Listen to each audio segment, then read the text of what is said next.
Hello everyone. Today we're going to look at one of the nicest foreign coin things I have in my possession. This is going to be a Whitman folder with a Great Britain typeset from when Victoria was the monarch. So seeing the dates on here, it's 1837 and 1901. This was something from my father-in-law. He was an avid coin collector his whole life. He passed away about 3 years ago, and his daughter, my wife, is not interested in coins at all. So since I am interested in coins, that was able to make him have someone to pass these down along to. And so in this folder, a typeset is going to be pretty much one of every coin that they made of that particular category. So in this case, we're going to see pretty much every British coin that was made while Victoria was the Queen over Great Britain. So these are organized by coin denomination. And so on the first page, we're going to have the smallest coin at the time. That is a farthing, or that is also a quarter of 1 penny. And when Victoria was queen, there were 3 different portraits that were used for her during those years. We have the young head look, where her hair was put up in kind of a bun. The second young head portrait is very similar, except her hair has a little bit of a ponytail hanging down from there. And then on the right, we have what is often called to as the old head. I've also heard it referred to as the widow head. The portrait changed when after her husband died, and she wasn't out in public as much as she had been previously, and of course she was older at the time. If you want to pause the video while you read the screens that are on the front page of this folder, you'll have an opportunity to do that right now as we start looking here. So we start, as I said, with the farthings. We're going to move up to the halfpenny, and so these are going to get more impressive as we go along. This folder does not include gold coins. So we have the 3 different halfpennies there. We move to something even a little bit larger, and we have the 3 different 1 penny copper coins. And then I noticed that the one on the far left is dated 1855, and at the time the 1 penny coin was a little bit larger than it is today. I believe the second and the third one there are the size of the penny that they used until they reformed their currency in the early 70s. That's all the copper. Most everything else in this book is going to be silver. And so we have the 3 silver threepence coin on this side. We'll flip it around so that you can see the backs of these coins. We've got a design that they used for many, many years. There is the lady sitting on a chair, holding a what looks like a wheel with the that has kind of the British flag on it. The lady is holding a trident. There are our half pennies. We're going to move up to the 1 pence, and then the silver 3 pence. And so this was the earliest coin. That's the middle, and then this is the latest coin. So if we look at the 3 pence, we've got 1885, 87, and then 1899 on here. Going up to the better silver coins, we have, now we're looking at the silver 6pence. They went to the older design a little bit earlier. They only used this one for 1 year, and we'll see that on the other side. Here they have what they call the Jubilee head, which honored her, let's see if my math is right, that's going to be the 50th year of her having the throne, in the older coin. We look at on the back of some of these is where we see some of the differences. And here we have the shilling. The shilling is essentially 2 of the 6pence, or 12 pence. And we can all be thankful that everyone around the world has decided to abandon what now seems so complicated. Moving down another row, and we're looking at the florins.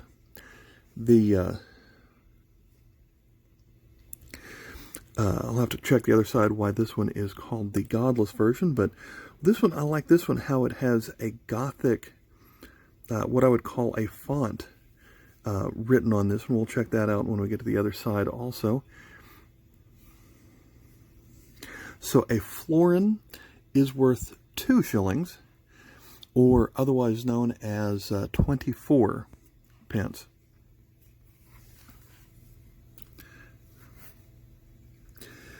The backs on most of the sixpence are the same, except for the one that was called the Jubilee head arms reverse. So they kept that sixpence written word design for most years. This one appears to be 1877, 1887 on that one. We've got 1890, and then 1909. So this is the one that stands out, where they have the Great, or the United Kingdom arms with Northern Ireland with the harp, and the 3 lions. So Scotland, Wales, and Great Britain each are represented on that. Moving to the shillings.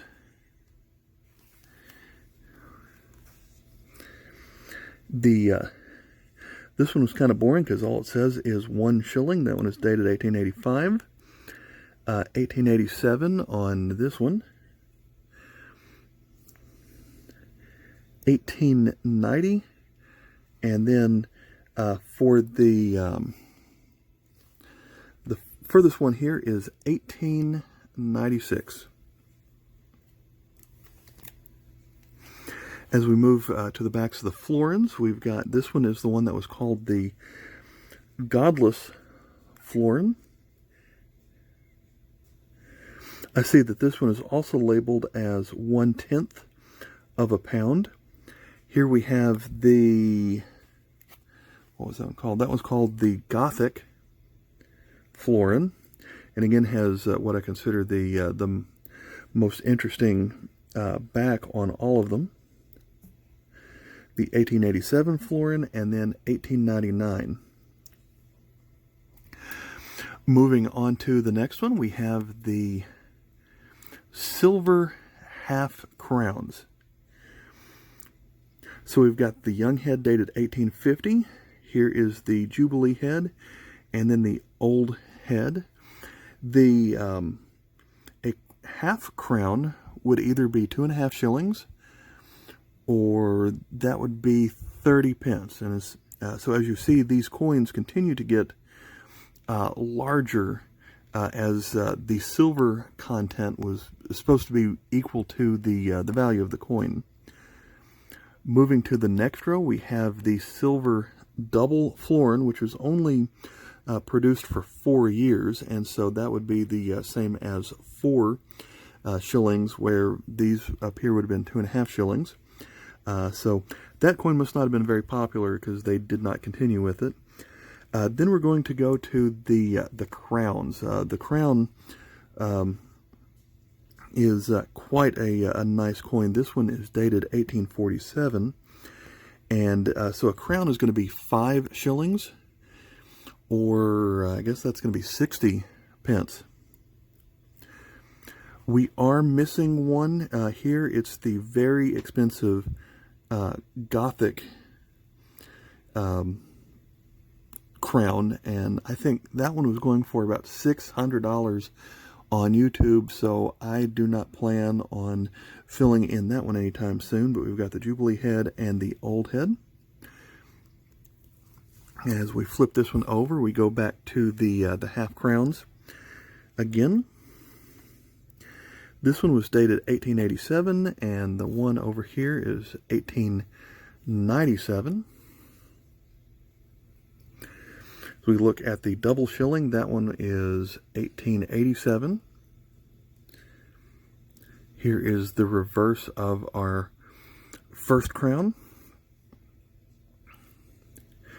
When we go to the back of these crowns, we have 1889 and 1900. This was a very popular design that they used on many coins, including the sovereign. So we have the soldier riding a horse, looks like, I guess, slaying a dragon, so holding a sword in his hand. So those were the, I guess, the most valuable silver coins that they produced at the time. We have one more page that's included on here of some unusual coins that are a little bit tougher to find. And so as we look at the first three rows here, these can be very expensive. The silver Maundy coins, and I forget which religious holidays these were produced for. If I understand the story correct, the once a year, I think it's for Easter, the monarch would go to the Church of England's service, and they would hand out sets of silver 1 pence, 2 pence, 3 pence, 4 pence coins. And as you can imagine, those are very difficult to come by now, especially one that is goes back to the time of Victoria. Even the ones that Queen Elizabeth give out today still go for quite a lot of money. These 3 pence here are probably the same 3 pence that we find early in the book, so I can't get excited over those. The 4 pence probably was not a Maundy coin either. Not too sure about the 2 pence or the 1 penny silver coins. That is a very small silver coin.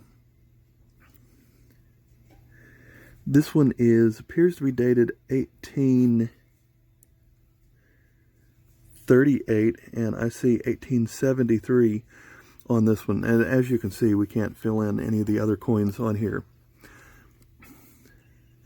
On the bottom half of this page, we have some colonial coins, and these were coins that were only circulated in countries that were part of the British Empire.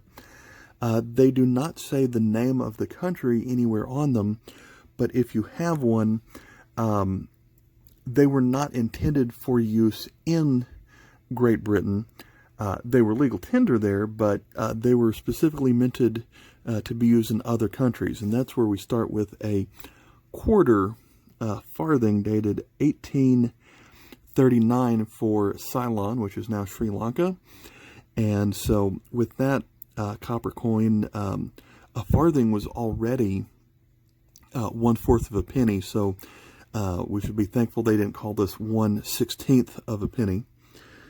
For Malta, we had a 1/3 of a farthing, and so that would make for 1/12 of a penny.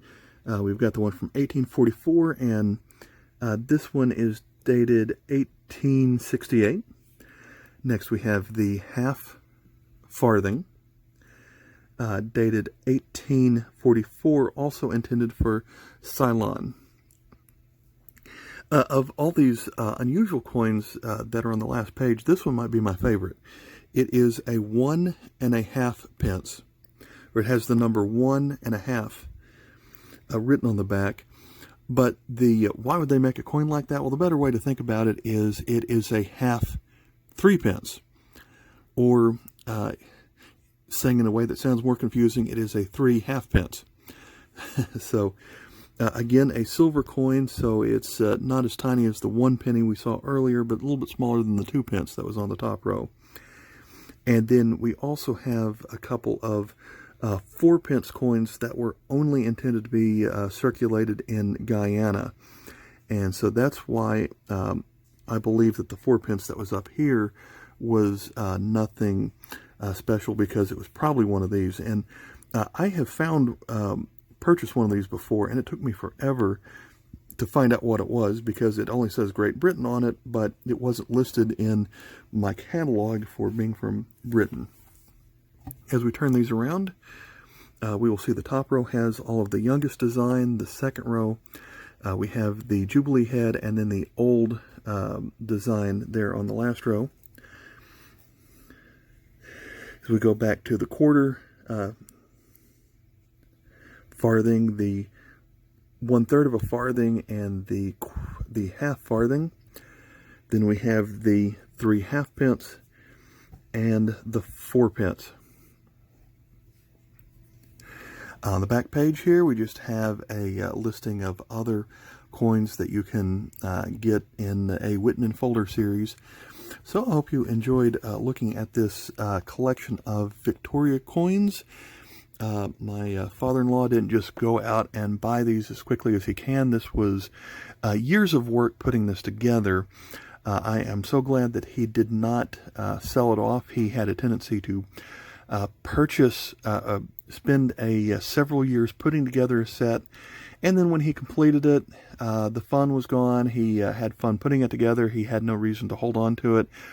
Maybe that's the attitude that we should have in life with things, but this is the one that he did end up holding on to, and he didn't pay full retail price for probably anything in here, like the full book value on anything. He had a tendency to spend time on eBay quite often looking for coins with low reserve auctions. He would make the opening bid and hope that no one would outbid him.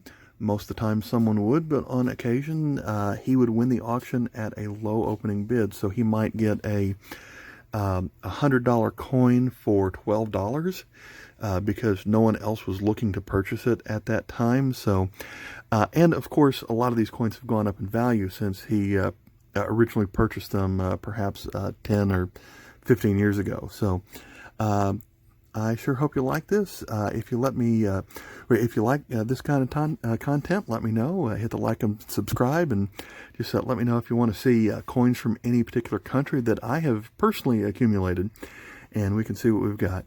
All right, thanks for watching. Bye.